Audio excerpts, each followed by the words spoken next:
Guys, खुश तो आप बहुत हो गए। आखिर पीएम मोदी जी ने सीबीएसई के छात्रों की परीक्षा कैंसिल कर ही दी और 12th स्टूडेंट्स की अग्नि परीक्षा खत्म हुई। लेकिन स्टेट बोर्ड के स्टूडेंट्स की टेंशन अभी भी खत्म नहीं हुई है। अब देखना यह है कि स्टेट बोर्ड 12th एग्जाम को लेकर क्या फैसला लेंगे, क्या संभावनाएं हैं राज्य सरकारों की एग्जाम कैंसिल करने को लेकर। अलग अलग राज्यों का रुख जानेंगे। वीडियो में बने रहे। लर्न इजी के साथ चैनल पर नए हो तो चैनल को सब्सक्राइब जरूर कर लें।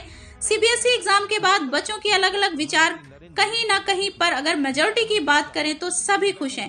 एक मानसिक जो बच्चों का तनाव था वो भी खत्म हो गया है। इस बारे में दिल्ली के डिप्टी सीएम मनीष सिसोदिया जी ने कहा, बहुत खुशी है इस बात की कि बच्चों के हित में फैसला लिया गया है। बच्चों को स्वास्थ्य को ध्यान में रखते हुए फैसला लिया गया है, क्योंकि देश भर के 1.5 करोड़ बच्चे इस बात से दुखी थे कि उनकी 12वीं की क्लास लगातार खिंचती जा रही है, वो ख़त्म होने का नाम नहीं ले रही। दूसरी तरफ उनके मन में ये भी था कि अब हम आगे की पढ़ाई कैसे करेंगे जब 12वीं ख़त्म नहीं होगी, और अगर परीक्षा देने के लिए बाध्य किया जाएगा तो उसका नुकसान यह है कि आज जिस तरह से देश में कोरोना बढ़ रहा है उसमें उनकी जान को खतरा था। कोई भी पेरेंट नहीं चाहता था कि उसके बच्चे को उसकी जान पे खेल के परीक्षा दिलवाई जाए।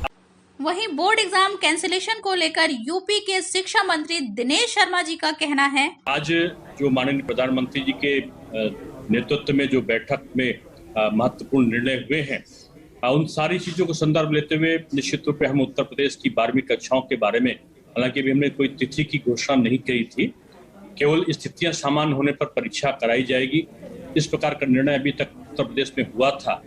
अब हम पुनर्विचार इसके संदर्भ में जल्दी करेंगे माननीय मुख्यमंत्री जी के साथ में बैठक करके। अब देखते हैं अलग अलग राज्यों की क्या स्थिति है, कितनी संभावनाएं हैं एग्जाम कैंसिल होने की। तो सबसे पहले बात करें हरियाणा की, जहां 6.67 लाख बच्चे परीक्षा देंगे, वहां परीक्षा रद्द करने का फैसला ले लिया गया है। गुड न्यूज है हरियाणा स्टूडेंट्स के लिए। छत्तीसगढ़ की बात करें, जहां 2.7 लाख बच्चे परीक्षा देंगे, जहां 1 जून से परीक्षा शुरू हो गई है। घर से परीक्षा दे रहे हैं स्टूडेंट्स, और इस तरीके से टीचर्स पेरेंट्स भी खुश नहीं है काफी हद तक।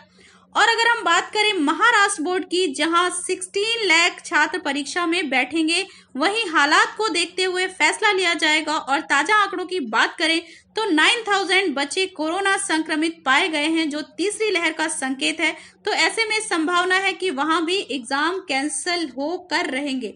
यूपी की अगर हम बात करें तो वहां 26 लाख स्टूडेंट्स परीक्षा में बैठेंगे, यहां पर भी परीक्षा रद्द करने का फैसला लिया जा सकता है। जैसा कि यहाँ के जो चीफ मिनिस्टर, यहाँ के जो एजुकेशन मिनिस्टर हैं दिनेश शर्मा जी, उन्होंने कहा है यहाँ भी संभावनाएं है कि जल्दी परीक्षाएं रद्द कर दी जाएंगी। अगर हम बात करते हैं यहाँ पर बंगाल की, जहां 8 लाख स्टूडेंट परीक्षा देंगे, जुलाई के आखिर में होम सेंटर पर परीक्षा कराई जानी है। राजस्थान की बात करें, जहां पर 4.40 लाख स्टूडेंट परीक्षा देंगे, जहां हालात देखने के बाद ही कोई डिसीजन लिया जाएगा। झारखंड की बात करें, 2.34 लाख स्टूडेंट परीक्षा देंगे, जहां परीक्षा रद्द करने के पक्ष में है वहां की सरकार। और अगर हम गुजरात की तरफ बढ़ते हैं तो गुजरात में 6.8 लाख स्टूडेंट परीक्षा देंगे और जुलाई में परीक्षा कराने का प्रस्ताव रखा गया है। अब देखना यह है कि ये सभी स्टेट बोर्ड सीबीएसई को फॉलो करते हैं या कुछ और इंतजार करते हैं हालात के सुधरने का। पर मेरा ये मानना है, मेरा ये सजेशन है अपनी तरफ से कि जो फैसला सीबीएसई ने लिया है, सभी के लिए इक्वल डिसीजन होना चाहिए। 12th स्टूडेंट चाहे वो स्टेट बोर्ड का हो या फिर वो सीबीएसई बोर्ड का हो, सभी के लिए इक्वल डिसीजन, इक्वल राइट होना चाहिए। और इसको देखते हुए सभी राज्य सरकारों को अपने यहाँ 12th बोर्ड के एग्जाम कैंसिल कर देने चाहिए। अपना ध्यान रखें, सुरक्षित रहें।